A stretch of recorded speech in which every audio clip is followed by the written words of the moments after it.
Genesis 15, New Living Translation. Sometime later the Lord spoke to Abram in a vision and said to him, "Do not be afraid, Abram, for I will protect you, and your reward will be great."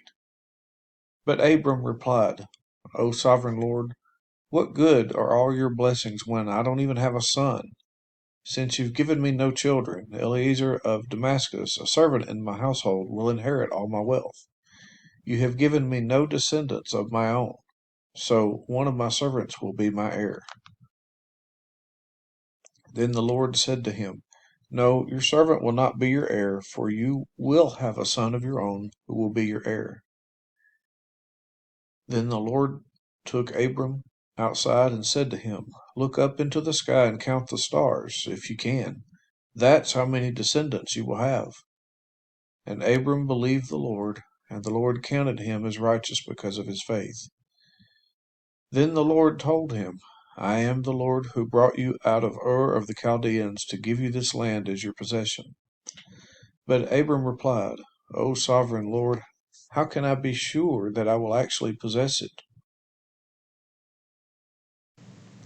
The Lord told him, "Bring me a 3-year-old heifer, a 3-year-old female goat, a 3-year-old ram, a turtle dove, and a young pigeon." So Abram presented all these to him and killed them. Then he cut each animal down the middle and laid the halves side by side. He did not, however, cut the birds in half. Some vultures swooped down to eat the carcasses, but Abram chased them away. As the sun was going down, Abram fell into a deep sleep, and a terrifying darkness came down over him.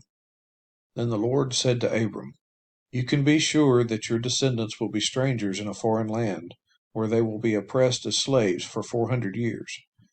But I will punish the nation that enslaves them, and in the end they will come away with great wealth. As for you, you will die in peace and be buried at a ripe old age. After 4 generations, your descendants will return here to this land, for the sins of the Amorites do not yet warrant their destruction." After the sun went down and darkness fell, Abram saw a smoking firepot and flaming torch pass between the halves of the carcasses.